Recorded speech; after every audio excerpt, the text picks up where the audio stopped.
Welcome, everybody watching. Before I start, I just want to thank you for clicking on this video. By the way, my name is Tristan, and the reason I created this channel is because, first of all, I felt called to do so, and also because I really love words. I'm a songwriter, and I love the power that words have. On here, we discuss one word on a daily basis and break down the effects of that word. Today's word is assertive. And as usual, I'm going to read the definition. And it says, having or showing a confident or forceful personality. Now, what comes to your mind when you think of the word assertive? Do you see it as a positive or a negative? Personally, I've always correlated this word as being positive, as a way for one to express themselves without being too forceful or too weak. Pretty much being in the middle ground between being passive and being aggressive. These were words I learned, I think it may have been high school or middle school. When I learned about this word, assertive, and what it meant, I always knew that I wanted to use this kind of communication. See, I'm sure you might know of a few people in your life who are assertive. In fact, you might even be that person. Whenever you engage with someone who shows these qualities, it leaves you with a respect for that person. Because assertive people express their points of view without being disrespectful. We appreciate assertive people. These are the type of people we feel we can go to for an objective point of view. We're almost likely to get more opportunities if we remain assertive. It shows that we are in control of our emotions, and we trust people who are in control of their emotions. See, the more that I observe and engage in human behavior, and that includes my own, the more I realize that being assertive isn't really a natural trait, but rather it's a learned trait. See, when we were toddlers, most of us became very aggressive when it came to asking for what we want. Around the ages of 2 to 3, that's where that saying comes from, the terrible twos. I know I became pretty terrible at the age of 3, from what I was told, and I do kind of remember a lot. I gave my mom a hard time, and from what I'm told, I threw a few tantrums. And I'll be honest, I do remember throwing some of those tantrums. I'm sorry, Mom. And then, a lot of things are thrown around the room, and kids cry excessively to the point where it's cringy in that age range. But things start to change once we get older and involve ourselves in new environments, especially junior high and throughout high school. These are the moments when we are morphing from children to young adults. Our parents' opinions start to matter less, and we care more about what our peers think. Not our peers, our peers. This is when we start learning how to fend for ourselves against others. Obviously, everything is subjective, and some people go through these things earlier or even later in their lives.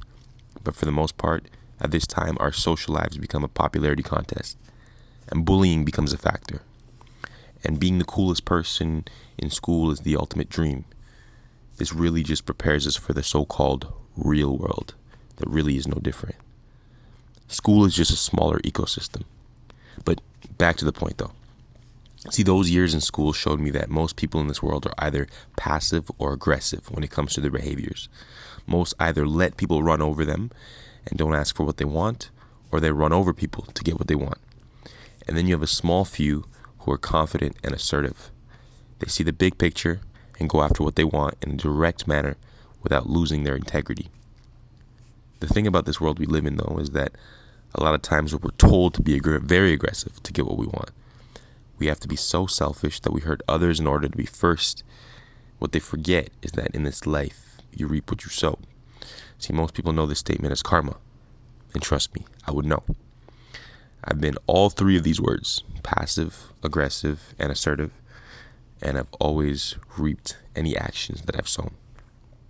But don't get me wrong, there are moments that we must be aggressive towards our ambitions, aggressive in certain sports, but when it comes to our communication with others, being assertive is the best way to be.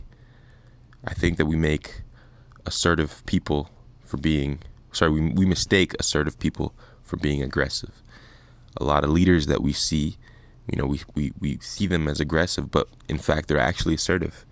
They can negotiate with people and make people feel comfortable while asking for what they need and want. Whenever we're assertive, we're asking for what we want without being afraid. When we're aggressive, we're demanding what we want because we are afraid. And when we're passive, we're just afraid to ask for what we want. So being aggressive and passive are both very similar, just on different scales. Here's an example of an assertive statement. Hello, I would just like to speak to you for a brief moment. It's regarding the noise that's being heard around this facility. It would be in everybody's best interest if the banging noise on the floor be kept to a minimum because it's disturbing all the students who have to study. That would be greatly appreciated.